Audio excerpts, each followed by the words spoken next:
Hey, your mom wants to come along on our honeymoon. Oh, really? I'll leave it up to you then. Madison, excuse me. We finally managed to plan our honeymoon amid all the chaos, and now my mother-in-law wants to tag along, and my husband is just dumping the whole situation on me. Say, you're really okay with me handling this, yo? Whether she comes along or not, do as you see fit. Well, if that's how he wants to play it, I have my own ideas too. Let's see, I'll make sure we have the best honeymoon ever. My name is Madison, and I'm 29 years old. Half a year ago, I married a man who worked at the same company as me. He's 8 years my senior. His name is Zach. He's quite popular within our company. He's good-looking, tall, and slim. He's also proficient at his work and is highly trusted by his juniors and superiors. During his single days, he was popular among female colleagues, and I was one of them who admired him. Somehow, I managed to beat out the stiff competition, and we eventually got married. However, since we got married, I feel like I've been constantly let down by him. Madison, could you iron this? But I'm cleaning right now. Yeah, so once you're done, please do it before I leave the house. He's completely useless when it comes to cooking and laundry. Despite both of us working, all the household chores fall to me. Apparently, he used to rely on his mother for everything apart from work, and even his outfits, which I always thought were stylish, were all coordinated by his mom. Because of his carelessness and indecisive nature, there were problems when we were getting married. Around 3 years into our relationship, I grew tired of his reluctance to bring up marriage, so I casually broached the subject. Zach, have you thought about marriage? Then he made a troubled expression and groaned. I guess it's about time. My mom also said, shouldn't you settle down and let her get married? Your mother said that? I was genuinely surprised. Can he do anything without his mother's advice? There were times that I seriously wondered if it would be better to break up with such a man, but seeing his gentle side and how he worked at the company, I just couldn't come to dislike him. My mother-in-law is not a bad person, to put it nicely. She's friendly. To put it badly, she lacks delicacy. She tends to impose her preferences and wishes onto others. I didn't hate my mother-in-law, but there were parts of her I struggled with. My husband doesn't defend me when his mother says something. He doesn't really listen. The lazy and indecisive Zach didn't cooperate much with the preparations for the wedding, leaving everything to me. I think it would be nice to decorate this place with these flowers. What do you think? Isn't it fine? I'm okay with anything, Madison. You decide. Hey, this is our wedding, right? Let's think about it together. Zach lazily muttered, really, anything's fine. It wasn't just the ceremony. Even planning our honeymoon was the same. It all started with Zach's statement, I don't like tours. It's our honeymoon. I want to go on a trip where we can freely go to places we want to visit. But it's both of our first times abroad, right? I think it would be more reassuring to go on a tour. On a tour, the places to visit are predetermined and we have to stick to the schedule. There are tours that allow free activities, right? And if we consider things like an interpreter. Anyway, I won't go on a honeymoon if it's a tour. Please come up with a plan that I can agree with. And with that, he left everything to me. Between the wedding ceremony arrangements and honeymoon plans, managing all of this alone in between work is simply impossible. Eventually, we decided to go on our honeymoon a few months later on our first wedding anniversary. The destination, a long-desired 10-day trip to Hawaii. As I researched various tourist spots, my anticipation for the trip slowly grew. This was the only time my husband enthusiastically voiced his requests, saying things like, I want to go here, and I want to eat this. One day, with the honeymoon only 2 months away, a problem arose. Madison, you're going to Hawaii for your honeymoon, right? My mother-in-law suddenly called to ask. To which I responded, yes, we've been talking about wanting to go to Hawaii for a long time.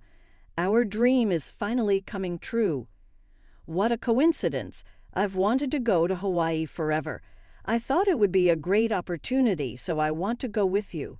That's okay, right? Oh, you mean you want to come too? Caught off guard by her unexpected proposition, I was taken aback. Ignoring my obvious reluctance, my mother-in-law continued over the phone. I even traveled with Zach for quite a while. I thought it would be a great honeymoon. I know, darling, I'm not thinking of staying in the same room as the newlyweds, so don't worry. Well, that's true, but usually parents don't accompany their children on honeymoons. Oh, okay, we're just going to tour the sites together. Or are you saying you'd be annoyed if I were there? No, that's not what I meant. Then it's decided. Let Zach know too. She made a unilateral decision and the call ended. No matter how you look at it, having your mother-in-law accompany you on your honeymoon is unthinkable. Surely even Zach would object to this. If her son objects, my mother-in-law will surely give up. That night, I immediately discussed the matter with my husband. Hey, your mother called me today. Huh? Mom? What did she say? My husband responded, looking surprised. She said she wants to come on our honeymoon. Ah, is that so? I'll leave it up to you, Madison. Excuse me. Wait a minute. What is he saying? Leave it up to me. This can't be a joke. Sensing danger, I confronted my husband. Don't say irresponsible things like leaving it up to me. I've never heard of a mother-in-law accompanying her son and daughter-in-law on their honeymoon. My mom's always loved traveling. That's not the point. This is our honeymoon, our first trip as a married couple. Yeah, that's why I'm leaving it up to you, Madison.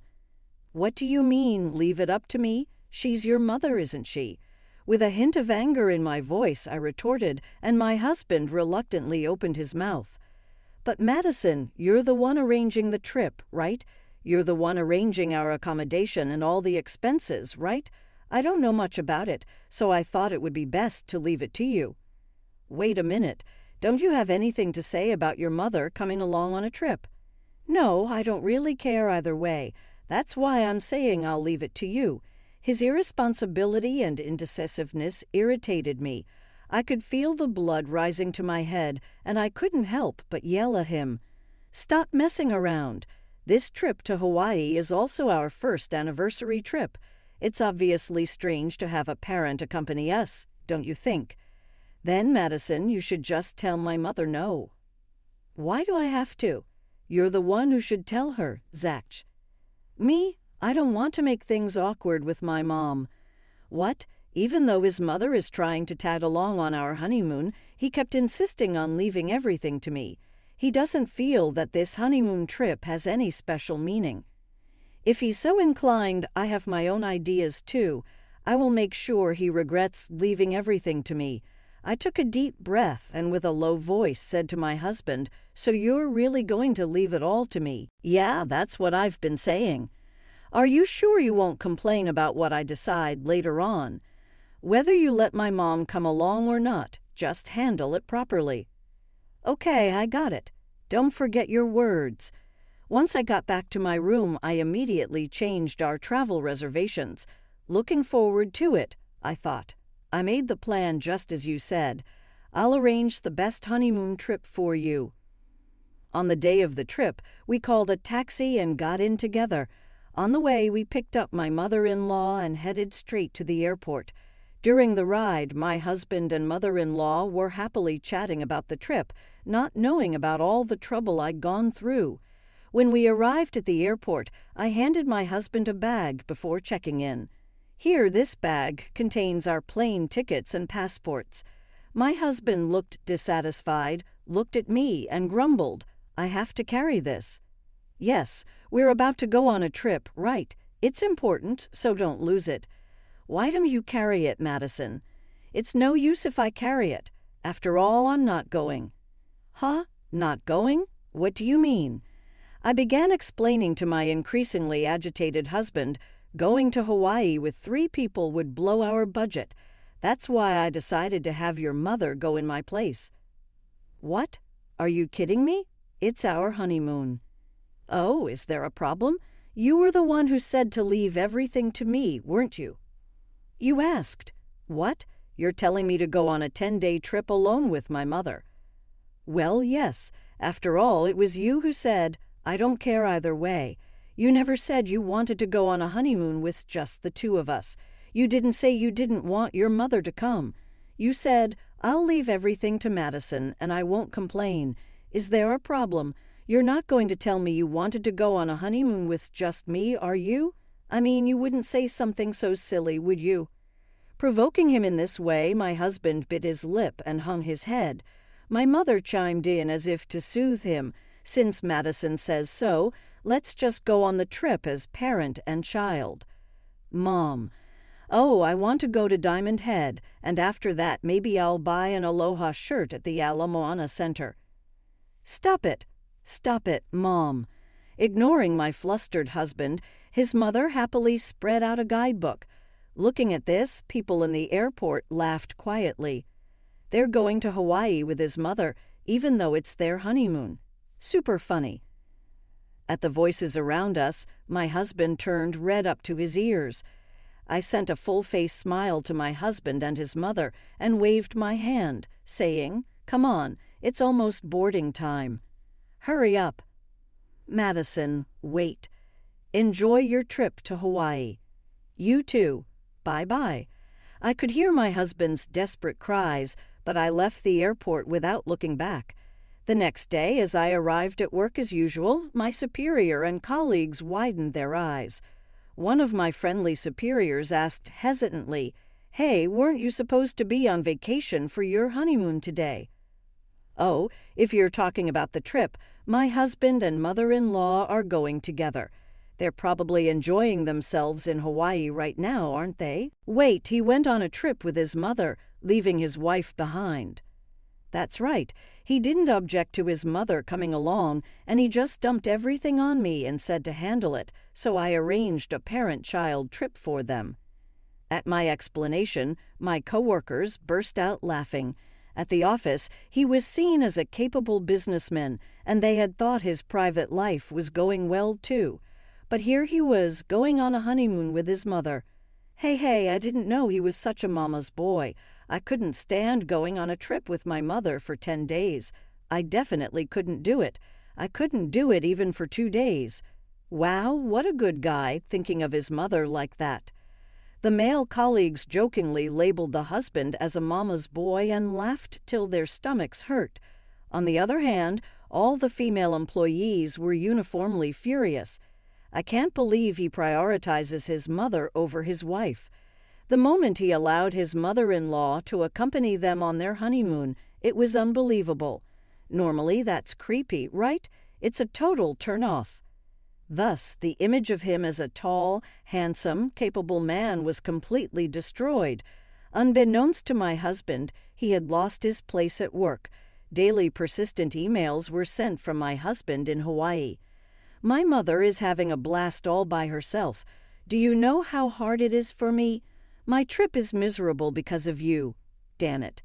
Given his first overseas trip and his self-centered mother-in-law, my husband seemed to be quite distressed. Complaining like a professional after making others do everything. That's just too much. From my point of view, he got what he deserved. Even funnier, my husband, desperate to maintain his perfect image, kept posting as if he was having a fulfilled journey on social media, unaware that I was still going to work as usual. That became an excellent source of laughter for the colleagues who knew the truth. "Are you enjoying your honeymoon with your mother? Can't wait for the souvenirs from your journey with your beloved mom," someone from the office commented on his social media. Even I laughed a lot.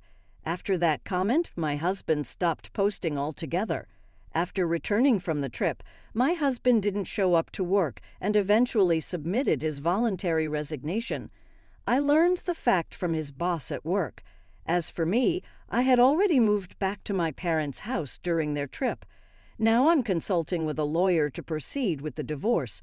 My husband seems unwilling to agree to divorce, and he complained a lot over the phone. "Are you insane to divorce over this? Withdraw it." This. I retaliated without losing. "Whose fault is this? Isn't it bad because you left everything to me? So why does it lead to divorce? You're overreacting." saying whatever you like at the office. I only spoke the truth. Didn't you realize from the reactions of the people at the office? It's weird for a mother to accompany you on a honeymoon. Can't you see that? Can you stop shifting blame?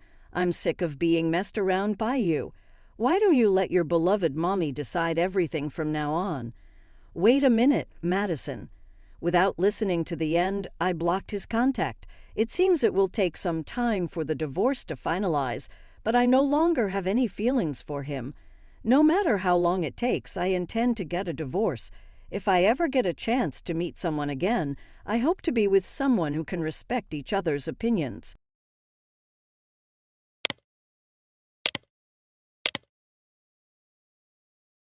"Enough, Susan!" my mom shouted, her voice shaking with frustration as she leaned forward, glaring at me across the table. The ornaments on the Christmas tree shimmered under the dim glow of the living room lights, but the festive warmth in the room felt like a cruel joke. I sat frozen, my hands gripping my lap, trying to steady the anger bubbling inside me. My dad chimed in, his tone just as sharp.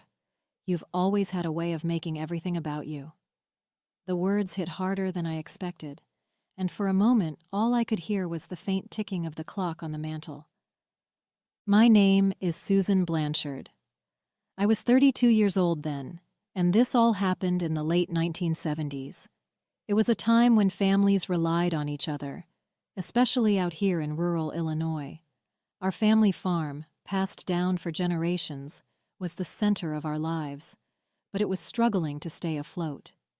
I had moved to Chicago years earlier, becoming a lawyer, a decision my parents still saw as an act of rebellion against our way of life.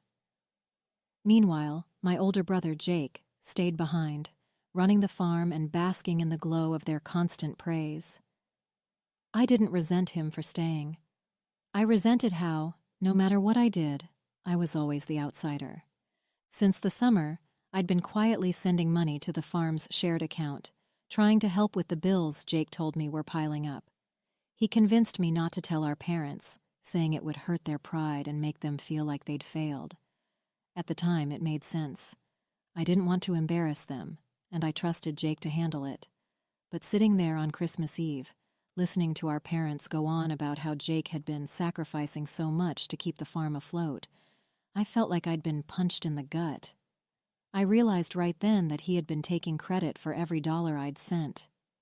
"Jake's the reason we've been able to keep things going," my mom said, her voice thick with pride. "I don't know what we'd do without him." I looked across the room at him, expecting maybe some kind of acknowledgement or guilt in his eyes. But he just smirked, leaning back in his chair like he was enjoying the show. That was when I finally spoke up. "Actually," I said, my voice shaking but loud enough to cut through the chatter, "I've been the one sending the money, every month since July." My dad scoffed, shaking his head as if I had just said the most ridiculous thing he'd ever heard. "Don't start making things up, Susan. Jake's been here day in and day out, working his tail off for this family. Why would you even say something like that?" His words stung, but it was the dismissive tone that really got to me. My mom crossed her arms and added, "You've always had a habit of trying to make yourself the center of attention. Honestly, Susan, it's Christmas. Can we not ruin the evening with this nonsense?" I felt my face flush, a mix of anger and humiliation coursing through me. "I'm not making it up," I said, my voice firmer this time. "I've been depositing money at the Chicago branch of the bank directly into the farm account. Every single deposit came from me. But they weren't even listening." My dad waved me off with a look of exasperation, and my mom turned her attention to Jake, who just shrugged like he didn't have a clue what I was talking about. The frustration was unbearable, and I realized there was no convincing them in that moment. They had already made up their minds. I turned to Jake, my voice sharp. "Are you really going to sit there and lie about it, Jake? You know I've been making those deposits at the Chicago branch all these months." He didn't flinch. Instead, he leaned back in his chair, smirking as if this was all some kind of joke. "I have no idea what you're talking about, Susan," he said with a shrug, his tone dripping with fake innocence. My blood boiled. Unbelievable, I muttered, shaking my head. But our parents didn't even seem to care. My dad sighed heavily, as if I were the one ruining the evening, and my mom gave Jake a sympathetic glance, as though he were the victim of some absurd accusation.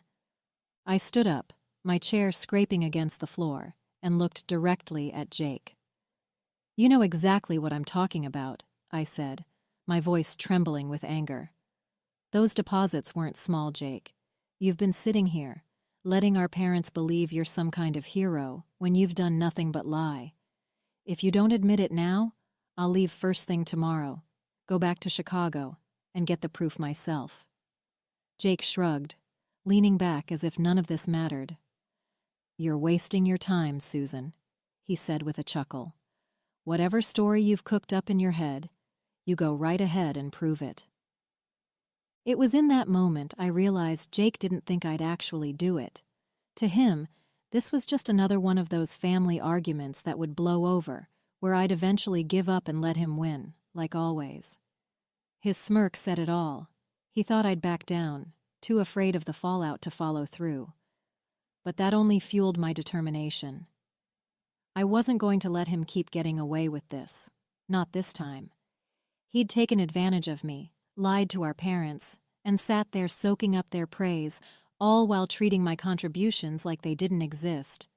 No, I was going to Chicago, and I was going to make sure everyone knew the truth. Early the next morning, I packed my bags, unable to face another moment in that house. I told our parents I was leaving, and predictably, my mom sighed, her voice heavy with disapproval. "It's Christmas, Susan," she said, as if I were the one ruining everything. My dad didn't even look up from his coffee. "Can't go a single holiday without causing a scene," he muttered. Jake barely hid his grin, lounging smugly in his chair like he'd won. But I wasn't staying, not with everyone acting like I was the problem. I knew the banks would be closed, but I didn't care. I just needed to get out of there, away from their judgment and his lies. The drive back to Chicago felt endless, the roads eerily quiet, with most people home celebrating with their families. I gripped the wheel tightly, the cold winter air seeping into the car despite the heater blasting. My thoughts churned, replaying everything that had happened the night before. Jake really didn't think I'd go through with it. That much was clear. He probably expected me to stew in silence, too intimidated by our parents' blind faith in him to actually leave. But this time was different. I was tired of being dismissed, tired of letting him walk all over me. As I drove past snow-covered fields and frozen lakes, one thing was certain. I'd get those receipts, and I'd make sure the truth came out. When the banks reopened a few days later, I went straight to the Chicago branch. It was bitterly cold that morning, the kind of cold that stung your face and made every breath feel sharp. As soon as I stepped inside, I headed straight to the counter, where a middle-aged teller greeted me with a polite smile. "Good morning," he said. "What can I help you with today?" I explained, carefully but firmly, that I needed copies of every deposit I had made to the Blanchard farm account since July. The teller nodded and went to the back, returning with a thick ledger and a small machine that printed receipts. He carefully looked up the account and began feeding each record into the machine, which whirred and clicked as it printed out copies of the transactions. I watched each receipt come out, one after the other, with my name, the dates, and the amounts clearly listed. He handed me the stack with a polite, "Here you go, ma'am. Let us know if there's anything else you need." I thanked him, my hands shaking slightly as I gripped the receipts. They were more than just pieces of paper. They were proof. Proof that Jake had been lying, and proof that I wasn't going to let this slide.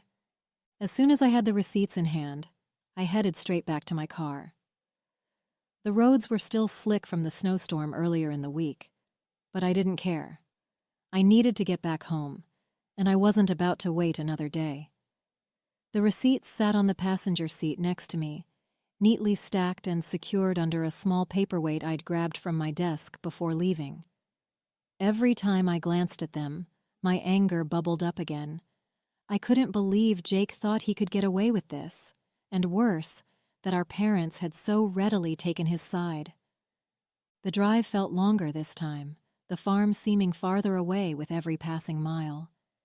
As I passed through quiet towns and frozen fields, my thoughts raced. I replayed every conversation from Christmas Eve, every dismissive look, every smug grin on Jake's face. By the time I pulled into the long driveway leading up to the farmhouse, the adrenaline had built up so much that my hands were practically shaking. I wasn't sure how this was going to go, but I knew one thing for certain. I wasn't leaving until they saw the truth with their own eyes. I walked into the house, the receipts clutched tightly in my hand, the cold from outside still clinging to my coat. My mom was in the kitchen, stirring a pot on the stove, while my dad sat in his usual spot at the dining table, reading the paper.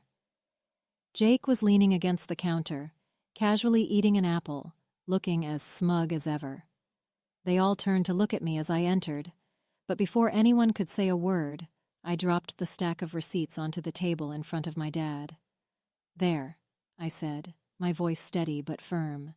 "Every deposit I've made to the farm account since July. It's all right there. My name, the dates, the amounts." My dad put down his paper, frowning as he picked up the receipts and started looking through them. My mom came over, wiping her hands on a dish towel, her expression skeptical at first. Jake didn't move from his spot, but I caught the way his smirk faltered for just a second. This can't be right," my dad muttered, flipping through the pages. "Why would you do this, Susan?" My mom's eyes narrowed as she leaned in to see for herself. "Jake said he's been covering everything," she said, her voice a mix of confusion and disbelief. I turned to Jake, meeting his gaze head-on. "Well, Jake?" I asked, my tone sharp. "Are you still going to lie about it now?" Jake let out a laugh, tossing the core of his apple into the trash like none of this mattered. "Susan, I don't know where you got those, but they're not real.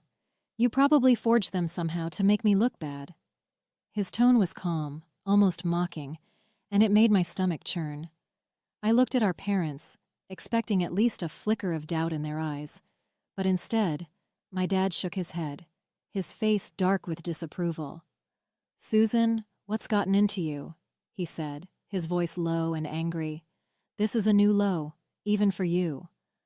My mom grabbed the receipts from the table, holding them up as if they were tainted. "Did you think we wouldn't see through this?" she said, her voice shaking. "Jake's been here every day, working to keep this farm alive. And you—" She jabbed the stack of papers toward me. "You come back here with some phony papers and expect us to believe it? You've always been so desperate for attention." My chest felt tight as I struggled to hold back tears. "They're not fake," I said, my voice trembling. "You can call the bank yourself if you don't believe me." But they weren't listening. They stood there, united in their defense of Jake, like always, while I was left feeling like a stranger in my own family. I stood there, stunned, as my dad tossed the receipts onto the table like they were garbage. "I can't believe this," I said, my voice rising as the weight of their disbelief crushed me. "Even when I show you the proof, right here in black and white, you still defend him? This is unbelievable. I've spent months helping you keep this farm afloat, and all you've done is give Jake the credit and call me a liar." Jake crossed his arms, leaning against the counter with a smug expression that made my blood boil. "Don't be so dramatic, Susan," he said, shrugging like none of it mattered. "You've always been jealous. This isn't any different." I couldn't hold it in anymore. "You know what? I'm done. Don't expect me to ever come back here. I've had enough of this." My mom's face tightened and my dad just shook his head in disappointment, like I was the one in the wrong. Without another word, I turned and walked out, slamming the door behind me. The cold air hit me like a slap, but it felt better than staying in that house for another second. By the time I got back to Chicago, I'd made up my mind. I was done. No more bending over backward for people who couldn't even bother to see the truth when it was right in front of them. The first thing I did after unpacking was call the bank and put a stop to the deposits. "No further transfers to that account," I told the teller, my voice steady despite the anger bubbling inside me. It felt strange, like cutting a cord that had tied me to the farm all these months. But it also felt freeing, like I was finally done carrying a burden that was never truly mine to bear. At first I thought I'd feel guilty, but I didn't. Every time I thought about Jake's smug face and our parents' refusal to believe me, it only reinforced my decision. Let Jake handle it now. Let him be the hero he pretended to be. I wasn't going to keep throwing money into a farm that treated me like an outsider. If they wanted to believe his lies, then they could deal with the consequences when the bills started piling up. And they would. Because Jake didn't have a dime to his name. 6 months passed without a word from my family. Not a phone call, not a letter, nothing. I thought about them sometimes, but every time I did, the anger and hurt came rushing back, so I pushed it aside and focused on my work. Then, one afternoon in the middle of summer, there was a knock on my apartment door. I wasn't expecting anyone, and when I opened it, I froze. Standing there were my mom and dad, looking tired and a little sheepish. For a moment, I didn't know what to say. "Can we come in?" my dad asked, his voice quieter than usual. My mom stood next to him, clutching her purse tightly, her lips pressed into a thin line. Part of me wanted to slam the door in their faces, but curiosity got the better of me. I stepped aside and let them in.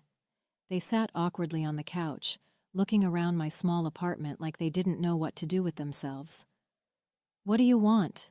I finally asked, leaning against the armrest of a chair, my arms crossed. I wasn't in the mood for small talk. Whatever they had to say, I wanted it out in the open. My dad cleared his throat, staring at the floor like it might give him the words he needed. "Susan," he began, his voice quieter than I'd ever heard it. "We owe you an apology. A big one." My mom nodded, clutching her purse so tightly her knuckles were white. "We were wrong," she said softly. "We didn't believe you when you tried to tell us the truth. And we need to make this right." I crossed my arms, leaning back against the chair. "Go on," I said, my tone sharper than I intended. My dad sighed heavily. "After you left, things started falling apart on the farm. Bills piled up, equipment needed repairs we couldn't afford, and the crops didn't bring in enough to keep us going. At first, we didn't understand and thought Jake had it handled. He kept telling us he'd figure it out. But he didn't. And when we pressed him, he finally confessed." My mom's eyes were brimming with tears as she spoke. "He admitted it, Susan. He told us you were the one making the deposits all those months, that you were the reason we stayed afloat. We couldn't believe it. Not just that he lied, but that we didn't listen to you when you tried to tell us." She reached out, her voice trembling. "We're sorry, Susan. Truly sorry. For not believing you. For how we treated you. For everything. You didn't deserve any of it." I looked at them, their faces lined with regret, and for the first time, I saw something I hadn't expected. Genuine shame. My dad finally met my eyes. "We're asking for your forgiveness, Susan. I know we don't deserve it, but we had to come here and tell you the truth. You saved the farm, and we owe you more than an apology." I sat there, staring at them for a moment, letting their words hang in the air. Part of me wanted to let the silence stretch on forever, make them sit with their guilt, but instead, I finally asked, "Where's Jake?" My voice was calm, but the anger simmered just beneath the surface. My mom exchanged a nervous glance with my dad before she spoke. "He's still at the farm," she said quietly. "He wanted to come with us, but, well, we thought it was better if we spoke to you alone first." My dad nodded, shifting uncomfortably in his seat. "He's been keeping to himself since he admitted everything. I think he knows there's no excuse for what he did. He's ashamed, Susan." "Ashamed?" I repeated, letting out a bitter laugh. "That's rich. Ashamed after months of letting you believe I was some kind of liar?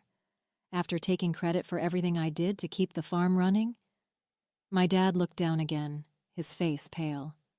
"You're right," he said, his voice barely above a whisper. "We let it go on far too long.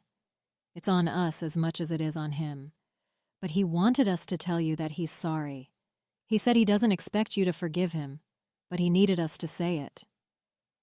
"He said? He wanted you to tell me?"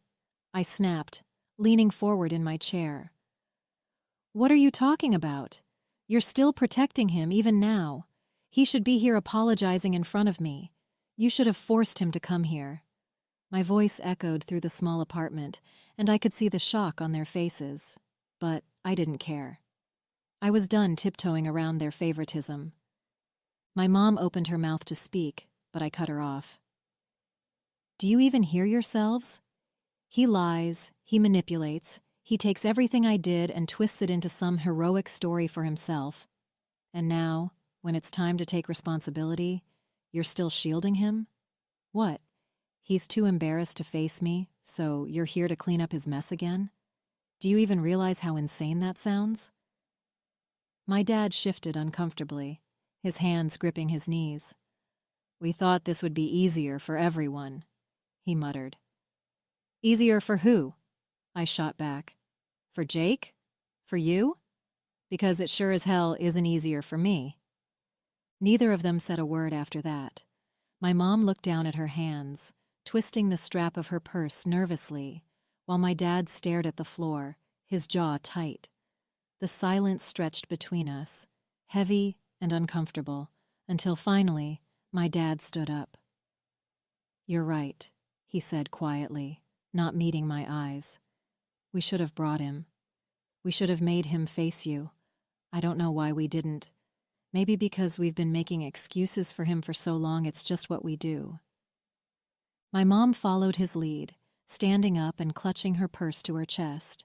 She looked at me with watery eyes, but there was no defense left in her. "We're sorry, Susan," she said, her voice barely above a whisper. "You deserved better from all of us." Without waiting for a response, they walked toward the door. My dad opened it, glancing back at me for just a moment, his face filled with regret. Then they were gone, the door clicking shut behind them. For a long time I just sat there, the weight of their shame hanging in the room like a ghost. They knew I was right, and for the first time in my life, it felt like they actually saw it too. A week later, there was another knock at my door. I wasn't expecting anyone, and when I opened it, my stomach turned. Jake was standing there, hands stuffed in his jacket pockets, looking about as miserable as I'd ever seen him. "Susan," he said, his voice low, almost hesitant. "Can I come in?" For a moment, I thought about slamming the door in his face, but instead I stepped aside, letting him in without saying a word. He stood awkwardly in the middle of my living room, not sitting down, not taking off his jacket, just shifting his weight from one foot to the other. I came to apologize," he finally said, his eyes darting around like he couldn't bring himself to look at me. "For everything, for lying, for taking credit for the money you sent, for letting Mom and Dad treat you the way they did." His voice cracked slightly, but I didn't say anything, waiting for him to continue. "I don't have an excuse. I was jealous of you, Susan. I've always been jealous. You've done so much with your life, and I stayed behind. I thought if I could just keep their approval, I'd feel, I don't know, important, I guess. But it was wrong. All of it." Jake's voice broke completely, and before I could say anything, he dropped his head into his hands and started to cry. Big, heavy sobs that shook his whole body. It wasn't the kind of crying you fake. It was raw, filled with shame, and for the first time I saw just how broken he really was. He didn't try to hide it, and for a moment I just stood there, unsure of what to say or do. After that day, something shifted. My parents didn't call right away, but when they finally did, their tone was different. There was no defensiveness, no excuses, No trying to sugarcoat Jake's actions. It was clear they'd finally stopped protecting him. They didn't openly admit it, but I could tell they were treating him differently. My dad mentioned they'd started handling the farm finances themselves, and my mom let slip that Jake was working to make things right. It wasn't everything, but it was enough. As for Jake, he stayed out of my way after that apology. He didn't try to mend things too quickly, which was fine by me. Trust isn't something you rebuild overnight, but knowing that my parents had finally seen him for who he was and acknowledged the hurt they'd caused me was enough to give me some peace. From that day on, even though things were never perfect in my family, at least they started being more fair. Hey there! Did you like the story? If you did, don't forget to hit the like button and subscribe to the channel. It helps us a lot and makes sure you won't miss out on more great stories we share here. Thank you for watching, and we'll see you in the next one. My mom used to tell me stories about my grandpa when I was a child, about how he began with nothing and created a business that might have provided for us forever. However, we never saw any of it. It wasn't until I was older and could comprehend the chaos around his will that I truly understood why. My mom once stated, "Eliza, your grandpa was a tough nut on a cold night." We were drinking mugs of lukewarm tea while seated at our tiny kitchen table. The landlord took a while to fix the heater once it broke again. He simply thought that money should be earned rather than given. Then why did he interrupt us? He expected you to handle his finances, didn't he? I asked, attempting to avoid seeming resentful. With a sigh, Mom traced the steam rising from her cup with her eyes. I wasn't supposed to handle it. He came up with a wild notion of writing a will that would only distribute his riches to someone who achieved success on their own. In their business, at least $500,000. I whispered, "That's just cruel." A game created by a man who valued money over his family sounded like a ridiculous notion. Mom went on, "It was his way or the highway. He essentially disowned me when I disagreed with him. Said that I could earn my way without his assistance if I was good." I kept thinking about how unjust everything was. While someone else was enjoying what should have been ours, we were scrounging and conserving every penny.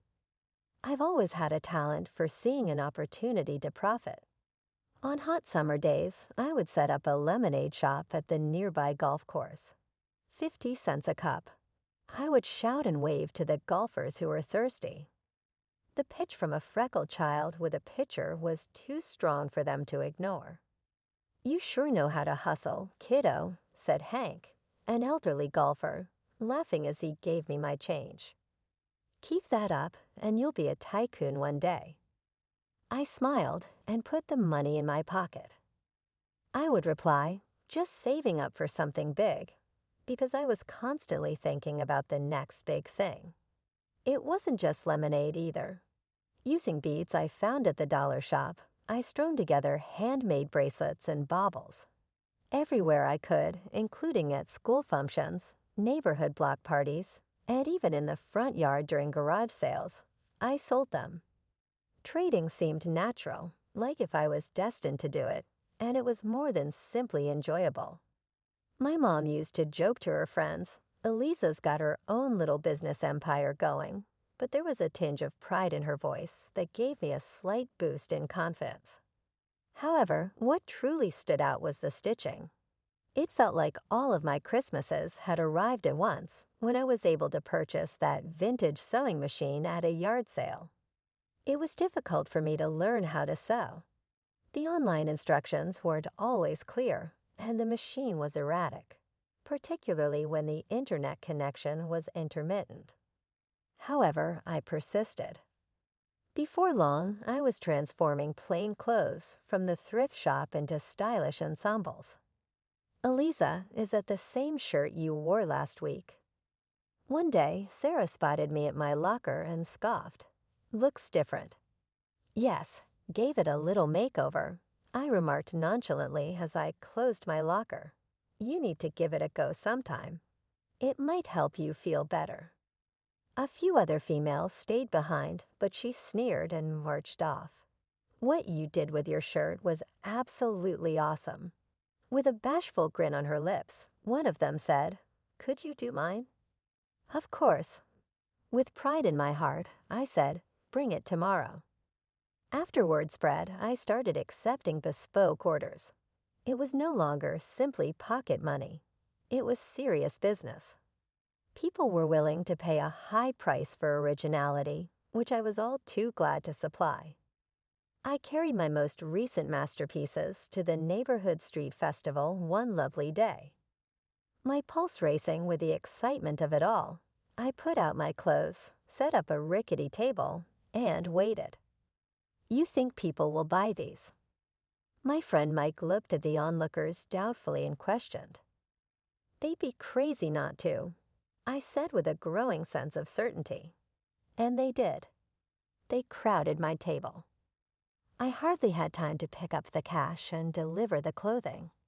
A man with his car keys jangling in his palm came up among the confusion. "Hey, a block away from here, my car broke down. I saw your booth. This stuff is yours," he said, gesturing to my improvised exhibit. Yes, everything was produced by myself. "While you wait for a Tao, do you need anything to do?" I gave him a shirt and joked. He chuckled, a real laugh that made his head pop back. "Actually, I was wondering if you'd do men's stuff too," he said. "Sure do," I said, taking out a couple of the bits I had tried. After glancing over them, he gave me a curious glance. "You're talented. Have you considered turning this into a legitimate business?" "Every day," I said without a pause. His grin got bigger. "I'm Jack, by the way." "Eliza," I replied, sensing the gravity of the situation as I shook his hand. This seemed like a portal swinging wide open. It wasn't simply another transaction. I tallied the money as the day came to an end, feeling a wave of satisfaction. One stitch at a time, I was making it happen. This was it. Mike replied, "Told you they'd love your stuff," while assisting me with packing. "Yes, you were right," I said, my smile uncontrollable. "Looks like I might just make that $500,000 mark after all." Things started off more quickly than I had anticipated when Jack and I met at the fair. He was different from the men I knew. He was from a wealthy family, but when you were with him, you forgot about it. He seemed carefree. He was always making plans and smiling. We began spending more time together, and soon we were in a committed relationship. He once said, "Eliza, I think it's time you met my parents."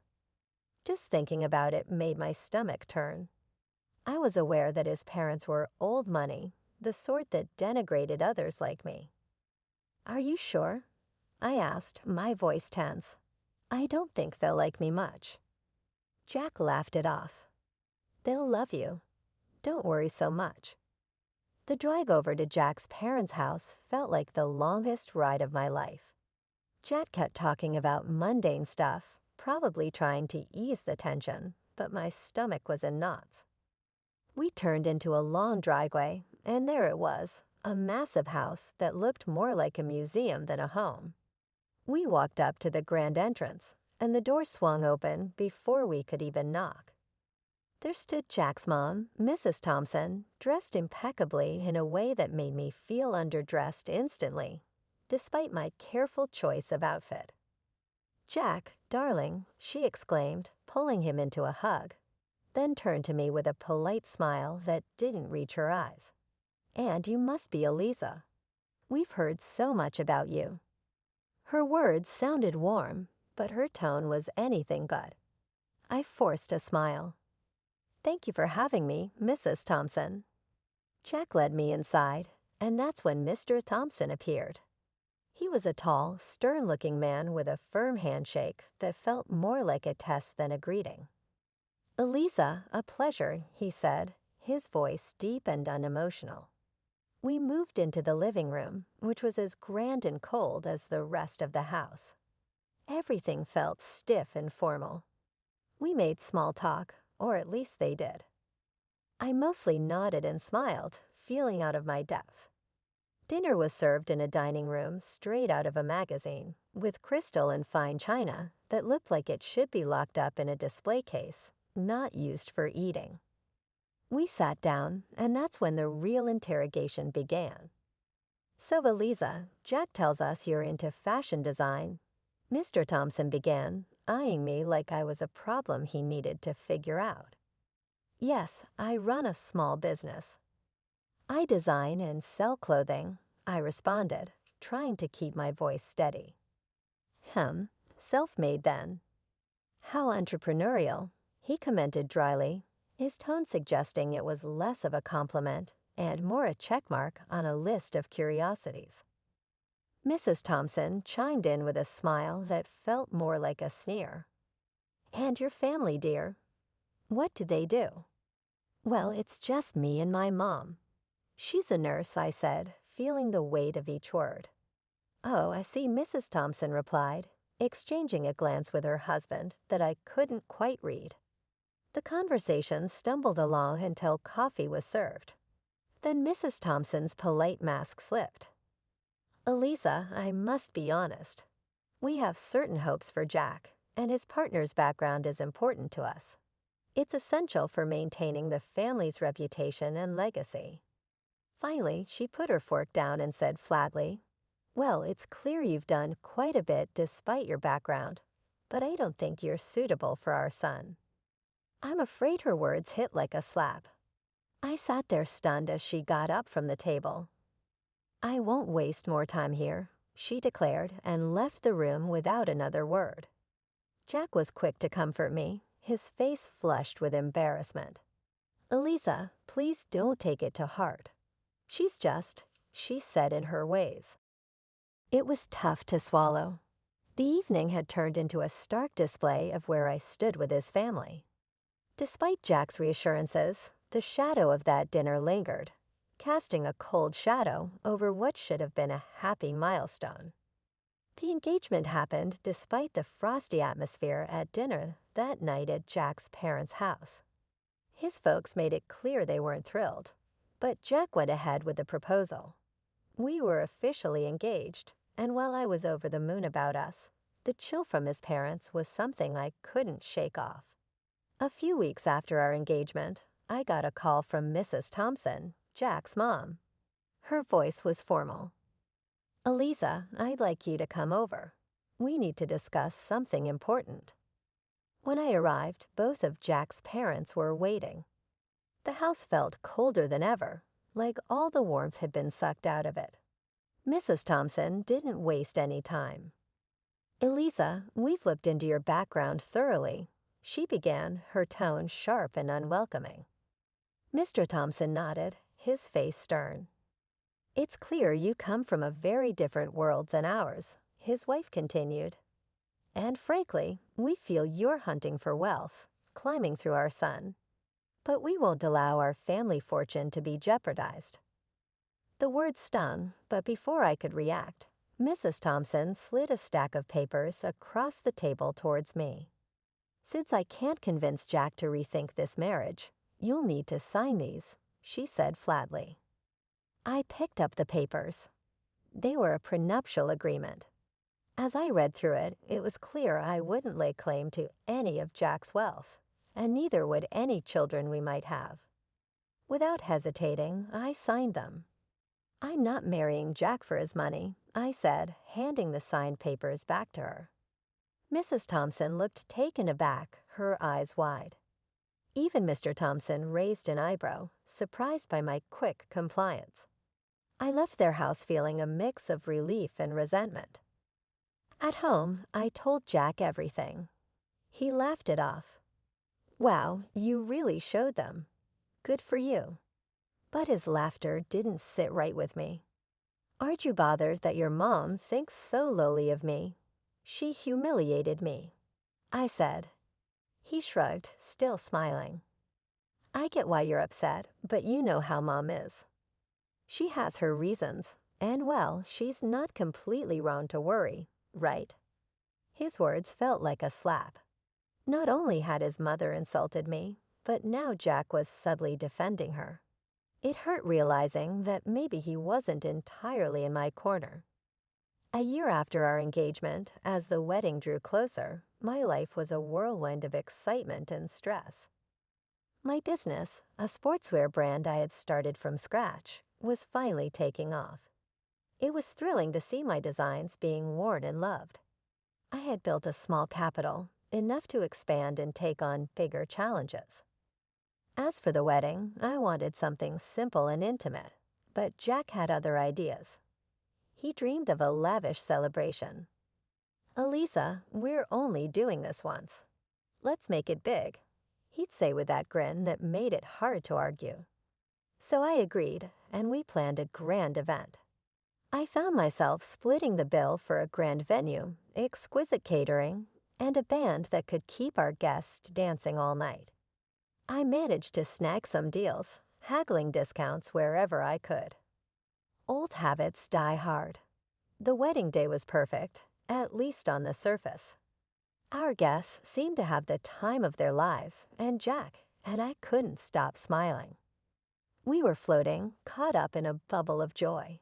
But not everyone was caught up in the festivity. Throughout the evening, I caught Jack's parents whispering, their faces pinched with disapproval. His mother, ever the social butterfly, floated around the room, dropping hints about her worries that I was after their family wealth. I overheard her telling a group of relatives, "It's all very extravagant, isn't it?" I just hope she understands the value of money, not just spending it. Her voice was loud enough to carry, and her words stung more than I expected. After the wedding, things didn't settle down. Jack's mom posted on social media, lamenting that Jack had married someone like me. She wrote about her fear of losing her son to a woman who, in her eyes, wasn't worthy. Reading those words hurt.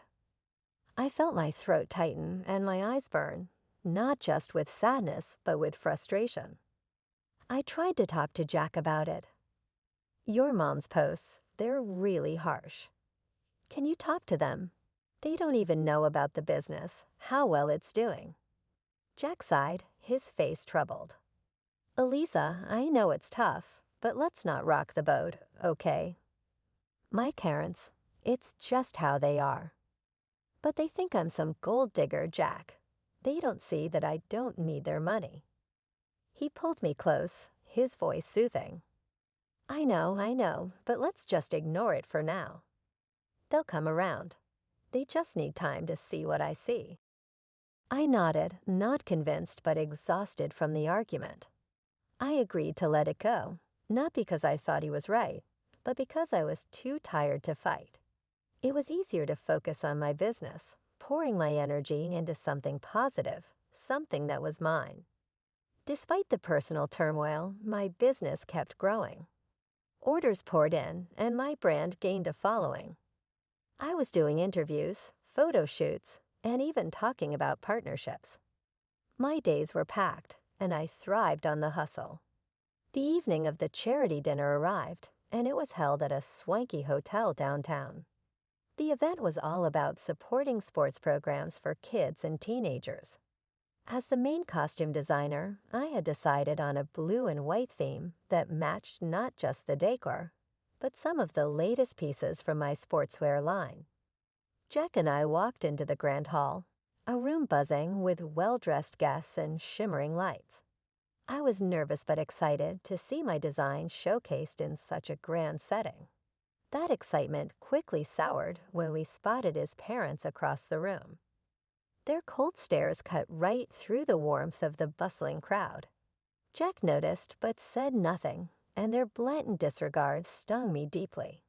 But I bit my lip and kept walking. As guests began to arrive, I circulated the room, chatting and networking. Jack was by my side, his usual charming self, but I could tell he was a bit overwhelmed by the scale of the event. "You're really pulling out all the stops, huh?" Jack commented as we watched the crowd from a distance. "Go big or go home," I replied with a wink. "Elisa, you've outdone yourself. a familiar voice said from behind me. Turning around, I saw a local sports celebrity who'd worn my designs before. "These uniforms are fantastic." "Thanks so much." "Enjoy the evening," I smiled, handing them a business card. "Let's catch up soon." The event was buzzing, the atmosphere electric with enthusiasm and goodwill. Then the moment of truth arrived. The host took to the stage to thank the sponsors, and my heart raced as he started to speak. We hadn't been seated long when the evening's presenter took the stage to kick off the event. The atmosphere was lively, filled with applause and cheer, until it came time to thank the sponsors. My heart raced with pride and anxiety as my name was announced as one of the main contributors. I'd like to extend a special thank you to Eliza, whose generous donation of over $300,000 made tonight possible. The presenter boomed through the microphone. The room erupted in applause, but it was abruptly pierced by a shriek from Mrs. Thompson, Jack's mother. "Absolutely not," she screamed, drawing the room into a shocked silence. She demanded a microphone, and once it was handed to her, she didn't hesitate. "This is preposterous. Eliza couldn't possibly afford this. She's nothing but a poor beggar using my son's money. She's a cunning predator sneaking into our family to bankrupt us." Her words echoed through the hall, venomous and loud. The presenter, taken aback, composed himself quickly, but the damage was done. "Mrs. Thompson, I assure you, you are mistaken. Eliza's company is extremely successful and fully capable of such generosity. I know this firsthand." The crowd murmured, the tension palpable. Then, in an unexpected move, the presenter passed the microphone to Jack, hoping for him to clear the air. Jack's face was a mix of embarrassment and conflict. He glanced at his parents, then at me. His voice was barely a whisper as he spoke into the mic. "I have nothing to say," he muttered, and with that, he walked over to his parents, leaving me standing alone amidst a sea of whispers. The weight of the moment settled heavy on my shoulders. I felt exposed and humiliated, not just by the accusations, but by Jack's refusal to defend me, to affirm the truth about my success. The pride I had felt in my contribution was tarnished, overshadowed by the drama unfolding around me. Stepping into the spotlight, I approached the microphone, my heart pounding, but my resolve clear. "Good evening, everyone. Thank you for being here tonight." I started, my voice steady despite the tumble of emotions. "Tonight, I'd like to share something very personal about my journey." The room fell silent, all attention on me. I started as a street entrepreneur, not just to make ends meet, but driven by a dream. That dream led to the creation of a sportswear brand that many of you know now. Pausing, I looked around, meeting the eyes of young athletes and seasoned businessmen alike. When my company's profits hit $500,000, I fulfilled a promise to a very special person, my grandfather. I continued, my voice growing stronger. He left a will stating that his inheritance would go to a relative who made their own success, reaching that exact figure in their business. Whispers filled the hall, and I took a moment to let that sink in. That inheritance has been used to fuel not just my personal growth, but to give back through charity, much like tonight's event. The crowd was listening, some nodding as I unfolded more of my story. After the pandemic, my business didn't just survive, it thrived, growing several times over. Every challenge faced was a stepping stone. As I concluded, I said, I stand before you not just as a business owner, but as someone who believes in the power of perseverance and dedication. The room erupted into applause, some guests standing in ovation. I scanned the crowd, seeing faces light up with respect and admiration. But my eyes briefly caught Jack's parents. Their expressions, once haughty, now showed disbelief and embarrassment. They quietly exited the hotel. Jack, looking equally shaken, tried to approach me, muttering an apology. "Elisa, I just shook my head and walked past him, my emotions a mix of triumph and heartache. I needed space, not just from the evening's drama, but from everything. I decided to stay at the hotel that night, alone with my thoughts. Later, as I sat in the quiet of my hotel room, my phone rang. It was Mom. Her voice was thick with emotion. "I saw it all, honey. I simply want you to know how proud I am of you for taking the stage and reclaiming your truth and sharing your story. You are all that I wished you were." I went back home after spending the night at the motel to get my thoughts straight. It seemed different, heavier in some way, as though the strain from the previous several months was still inside the walls. Jack was waiting there. He made another attempt at apology as soon as he spotted me. "I really apologize for everything, Elizabeth."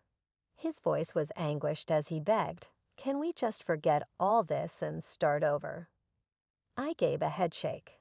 Though it was obvious to me, the decision was difficult for me emotionally. "I can't, Jack. Someone who can't defend me or who chooses his parents above his wife is not someone I want to be with. This has been developing for a while. It's not just about last night." He stretched out as his face dropped, but I took a step back. "I'm filing for divorce," I stated firmly. I didn't wait to hear back from him. After gathering a few necessities, I headed to my mother's house, which I had recently purchased with the money I received from my grandpa. After a storm, it seemed like a haven. Because of the prenuptial agreement we had signed, the divorce process was simple and ended swiftly because there were no children to take into account. Jack's parents attempted to step in during that period. They kept calling, attempting to make amends, not for me, but because their son's way of life had altered while I was gone. I banned their phone numbers. It was to cut off a history that was preventing me from moving forward, not only to stop the incessant ringing.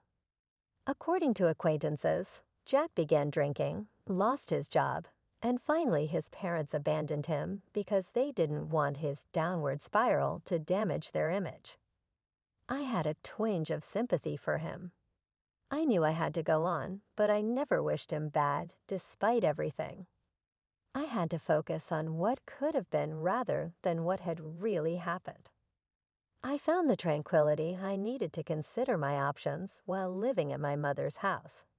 I put more of myself into the business, which was still doing well, not just to divert attention from the divorce, but also to strengthen the foundations for my future. My mom turned to me with a kind grin on her face one evening as we were sitting in the garden we had created together.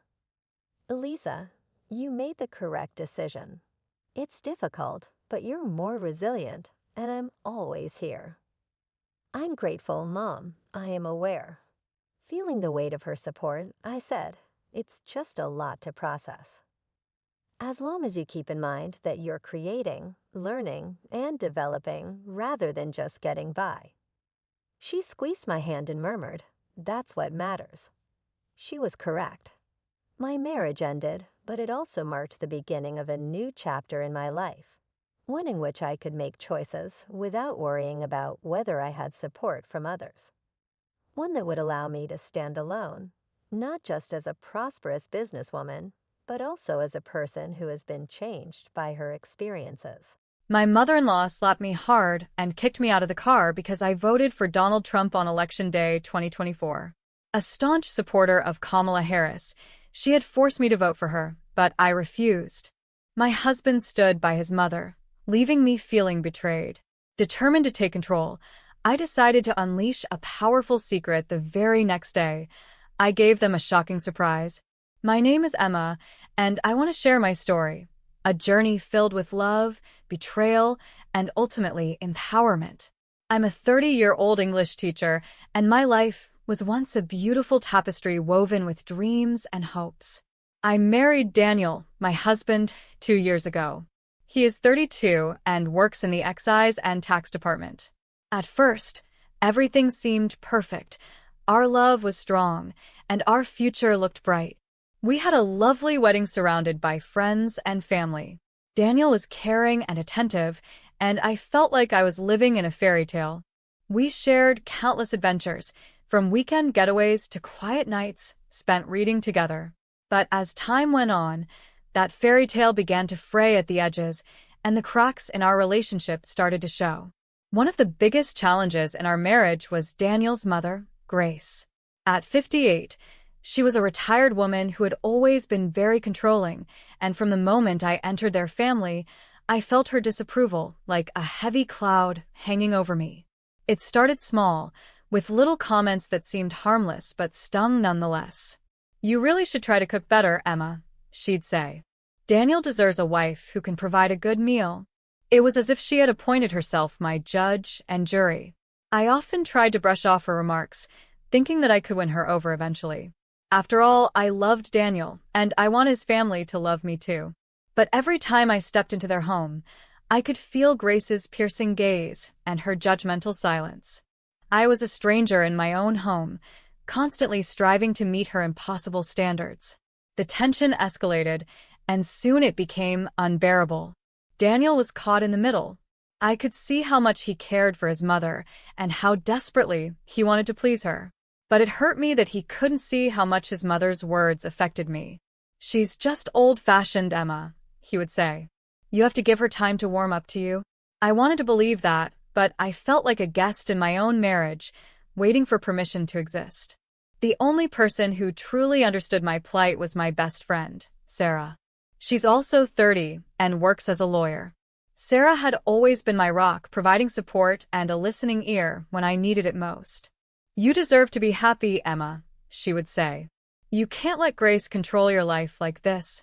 I often confided in her about my frustrations, but it seemed like no matter how much I tried, things only got worse. As we approached the 2024 U.S. election, the tension in our household escalated to a new level. I was a staunch supporter of the Republican Party and had my hopes pinned on Donald Trump. Grace, on the other hand, was a devoted follower of the Democratic Party and wanted to see Kamala Harris win. It was like a storm brewing on the horizon, and I could feel the pressure building. "Emma, you have to vote for Kamala," Grace insisted one evening. "It's your duty as an American." I could feel my blood boiling. "But I support Trump," I replied, trying to keep my voice calm. "I believe in his policies." Grace's face turned a shade of crimson, and I knew I had crossed an invisible line.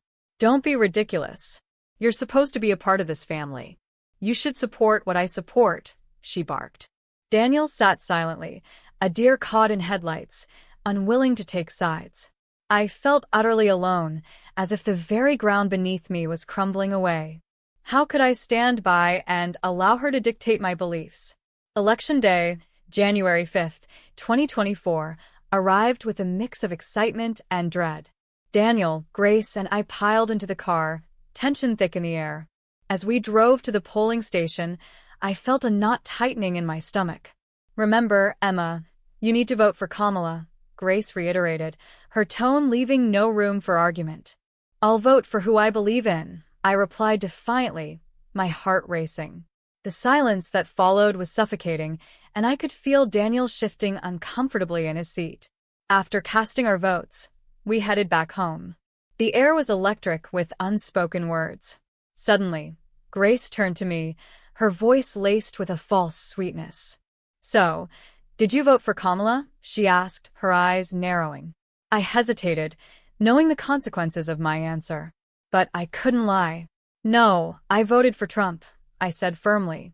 In that moment, I felt as if time stood still. The rage that erupted from Grace was like a tidal wave.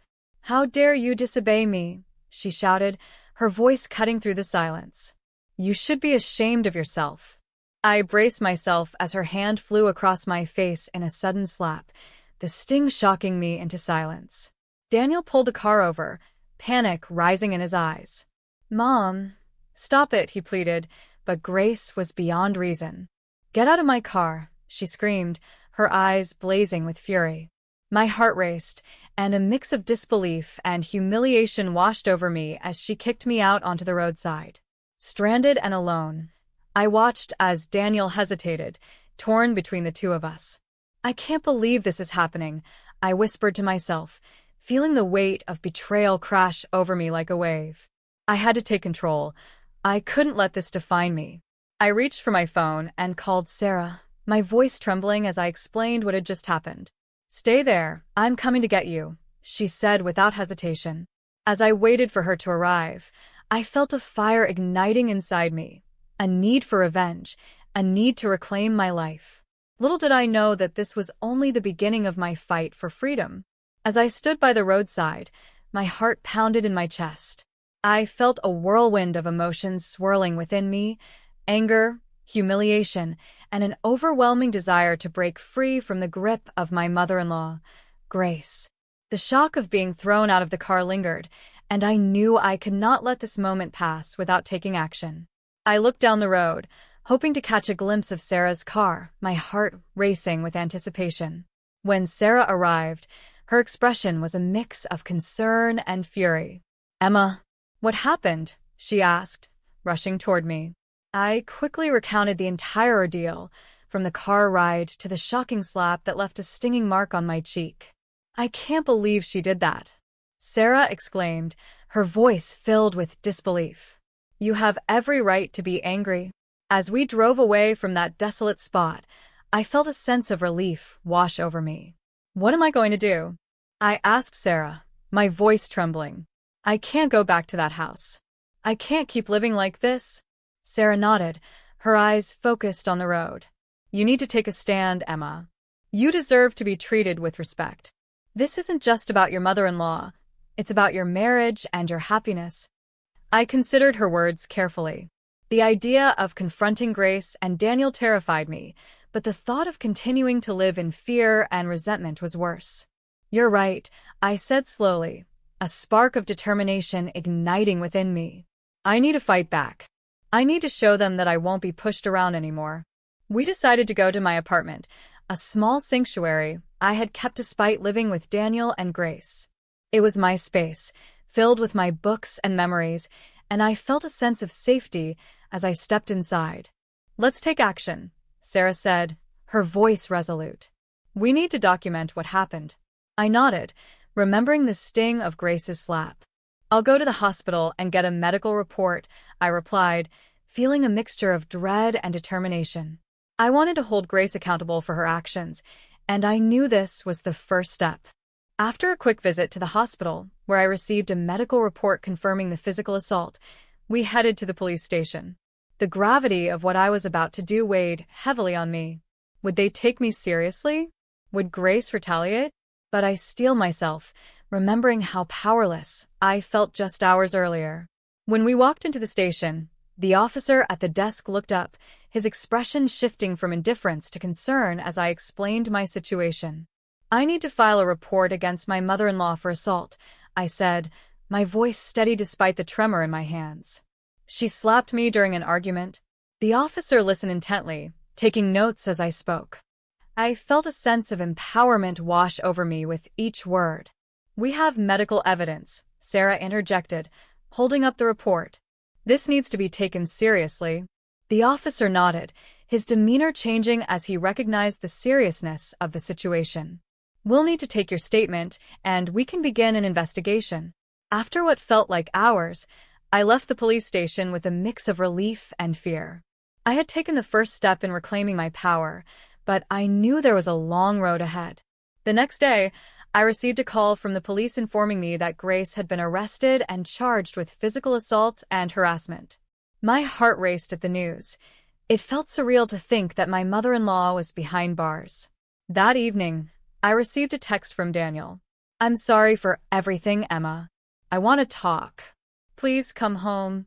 My heart sank at the thought of returning to that house, to the very place that had become a battleground. I hesitated, but decided I needed to face him, to confront the man who had stood by while I was being mistreated. When I arrived, the atmosphere was thick with tension. Daniel was waiting in the living room, his expression a mix of concern and guilt. "Emma, I'm so sorry about what happened. I should have defended you," he began, his voice heavy with regret. I crossed my arms, feeling the weight of his apologies. You should have, Daniel, I said, my voice firm. You let her treat me like I'm nothing. I can't be in a marriage where I'm not respected or defended. He looked down, shame etched across his face. I thought it would blow over. I didn't know she would go that far. Do you realize how this affects our relationship? I asked, my voice trembling with emotion. I feel betrayed. I thought we were a team. He looked up, desperation in his eyes. I love you, Emma. I want to make this right. I wanted to believe him, but doubt not at me. You need to choose, Daniel. You need to stand up to your mother and support me. He nodded slowly, tears welling in his eyes. I will. I promise. But even as he spoke those words, I felt a pit in my stomach. How could I trust him again? How could I believe that he would finally choose me over Grace? The night wore on, and as we talked, I realized that our marriage had already been irrevocably changed. I had begun to see Daniel not just as my partner, but as a man caught in a web of familial loyalty, unable to break free. When I returned to my apartment that night, I felt a mixture of hope and despair. I was finally standing up for myself, but I knew the battle was far from over. I had to be strong, not just for myself, but for the future I wanted to reclaim. The next day, I made a decision that would change everything. I would file for divorce. I had to free myself from this toxic relationship and start anew. But as I sat on my couch, contemplating my next steps, I couldn't shake the feeling that Grace wouldn't take her arrest lying down. She would fight back, and I had to be ready for whatever came next. With the decision to file for divorce weighing heavily on my mind, I knew I had to prepare for the fallout. The morning after speaking with Daniel, I felt a mix of anxiety and resolve. I needed to meet with a lawyer, someone who could guide me through this process and help me reclaim my life. Sarah, ever supportive, offered to come with me. You don't have to do this alone, Emma. I'll be right by your side, she assured me, her presence a comforting reminder that I wasn't fighting this battle in isolation. As we walked into the lawyer's office, I was struck by the stark reality of what I was about to undertake. I had never envisioned myself in this situation, facing a divorce. I never wanted it to come to this, I confessed to Sarah as we waited. But I can't live like this anymore. She squeezed my hand, her encouragement bolstering my spirits. The lawyer, Ms. Johnson, greeted us with a warm smile and a firm handshake. Let's get started, she said, motioning for us to take a seat. As I shared my story, the assault, the control, the betrayal, I could feel the weight lifting slightly. Ms. Johnson listened intently, taking notes and nodding empathetically. You've done the right thing by seeking help, Emma. We'll make sure you're protected and can start anew. After discussing my options, we began drafting the divorce papers. It felt surreal, putting my name on a document that would sever ties with Daniel. I had hoped for a different outcome, for a marriage filled with love and respect, but the reality was stark. Grace's influence over our lives had turned our relationship into a battlefield, and I had to reclaim my identity. As I left the office, a sense of empowerment surged through me. I was taking control of my life. Yet, beneath that empowerment lay an undercurrent of fear. What would Grace do once she learned about the divorce? I could already imagine her fury.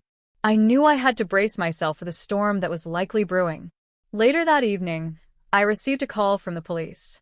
Emma, we need to inform you that your mother-in-law has been released, the officer said. My heart raced. What?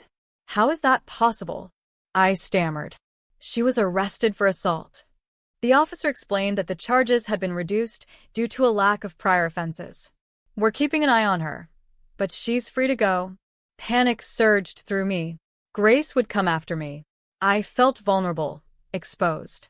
What should I do? I asked the officer, my voice trembling. Just be cautious and document anything unusual. If she approaches you or harasses you, contact us immediately, he advised. That night, I barely slept, haunted by thoughts of Grace's wrath. I kept replaying the slap, the humiliation, and the moment she had kicked me out of the car. I had stood up for myself, but would it be enough? I decided to call Sarah and share my fears. I'm terrified, Sarah. What if she comes after me? I said, my voice shaky. You have every right to be scared, but you're stronger than you think, she replied firmly. We'll figure this out together. Days turned into weeks, and the tension was palpable. I moved forward with the divorce proceedings, and while I felt empowered, I also felt like I was walking on eggshells. Each time my phone buzzed, my heart raced, wondering if it would be a message from Daniel or, worse, from Grace. Finally, the day arrived when I had to meet Daniel to discuss the divorce. My stomach churned with anxiety. Would he support me, or would he fall back into his old patterns of placating his mother? As I drove to our meeting place, I took a deep breath, reminding myself that I had made my choice for a reason. When I saw him, his expression was a mixture of sadness and resolve. I'm glad we're talking, he said softly, avoiding my gaze. I know things have been difficult, but I want to find a way to fix this. I don't think we can fix this, Daniel, I replied, my voice steady. I need to do what's best for me, and that means moving on without you. He looked pained, but I knew deep down that this was the only way for me to reclaim my life. As we spoke, I couldn't shake the feeling that we were both standing on the edge of a cliff, uncertain of what lay below. The path forward was fraught with challenges, and I had no idea how Grace would react to the news of my divorce. But I was determined to face whatever came next, no matter the cost. As the days passed, the tension in my life seemed to escalate. I was deep in the divorce process, and with every document signed, I felt a mix of empowerment and anxiety. I knew Grace wouldn't take my decision lying down, and I had to prepare for the inevitable fallout. My heart raced whenever I received a notification on my phone, fearing it might be from her. One evening, while I was at home going over divorce papers, my phone rang. It was Sarah. Emma, you need to come over. Now, she said, urgency in her voice. What's wrong? I asked, my stomach dropping. It's Grace. I think she's been looking for you. My heart sank. Meet me at my place in 15 minutes, she instructed. I felt a wave of panic wash over me. What was Grace planning? I quickly gathered my things and drove to Sarah's apartment, my mind racing with possibilities. When I arrived, Sarah was pacing the living room, her brow furrowed with worry. I heard from one of my contacts that Grace has been asking around about you, she explained. She's furious about the divorce. I'm worried she might try to confront you. Just as Sarah finished speaking, my phone buzzed again. This time, it was a message from Daniel. I can't believe you're doing this, Emma. You're tearing our family apart. I felt my anger flare. He's still trying to defend her, I muttered, my fists clenching. He should be defending me. Sarah nodded sympathetically. You need to focus on your safety and well-being right now. Let's call the police and let them know about Grace's behavior. It was a proactive step, and I agreed. I was determined not to be a victim in this situation. We made the call, and after a brief discussion, the officer assured us they would increase patrols around my apartment. Just stay vigilant, he advised. I took a deep breath, grateful for the support, but the fear still lingered. That night, I barely slept, tossing and turning, imagining the worst. The next day, I decided to visit my therapist to talk through my fears and the anger I felt toward Grace. It's essential to express how you feel, my therapist advised. You've been through a lot, and it's okay to feel angry. I nodded, feeling the weight of my emotions. As I left the session, I felt a renewed sense of strength. I was determined not to let Grace control my life any longer. I would not be defined by her actions. I returned home, resolved to take back my power. Just when I thought I could breathe again, I received an unexpected visit. It was Daniel, standing at my door with an expression of desperation. Emma, please let me explain, he pleaded. I've realized how wrong I've been. Where was this realization when your mother slapped me? I shot back, my voice steady. You should have defended me, Daniel. I can't trust you. He looked crushed, and part of me felt pity for him. I want to make this right, he insisted. I need to move on, Daniel. This is about my happiness now, I replied firmly. You have to accept that. As he left, I felt a sense of finality wash over me. I was finally reclaiming my life. A few days later, I received a call from my lawyer. The divorce was finalized. I felt a rush of emotions, relief, freedom, and a sense of hope. But just when I thought I was free, Grace made her final move. She showed up at my apartment one afternoon, her face a mask of anger. "You think you can just walk away from my family?" she yelled, her voice echoing in the hallway. "You're nothing without us. Leave me alone, Grace." "You've done enough damage," I shouted back, my heart racing. But this time, I stood my ground. I had the police on my side, and I wasn't afraid of her anymore. In that moment, I realized the truth. I was stronger than I had ever believed. I had fought for my dignity, and I refused to let anyone take that away from me. I watched as Grace's anger morphed into confusion, and for the first time, I felt a sense of victory. As she turned and walked away, I felt a weight lift off my shoulders. I had survived the storm, and now I was ready to embrace the future, my future. I would move forward with my life, focusing on my career, my friendships, and rediscovering who I was outside of my marriage. In the months that followed, I began to rebuild my life. I poured my energy into teaching, finding joy in my students and the lessons I shared. I reconnected with Sarah, and our friendship deepened as we supported each other through life's challenges. Most importantly, I learned to love myself again. The journey had been painful, but I emerged stronger, wiser, and ready to embrace whatever came next. I had broken free from the chains of a toxic relationship, and as I looked ahead, I felt a sense of hope and excitement for the life that awaited me. I had chosen my path, and now I was determined to walk it with confidence and grace.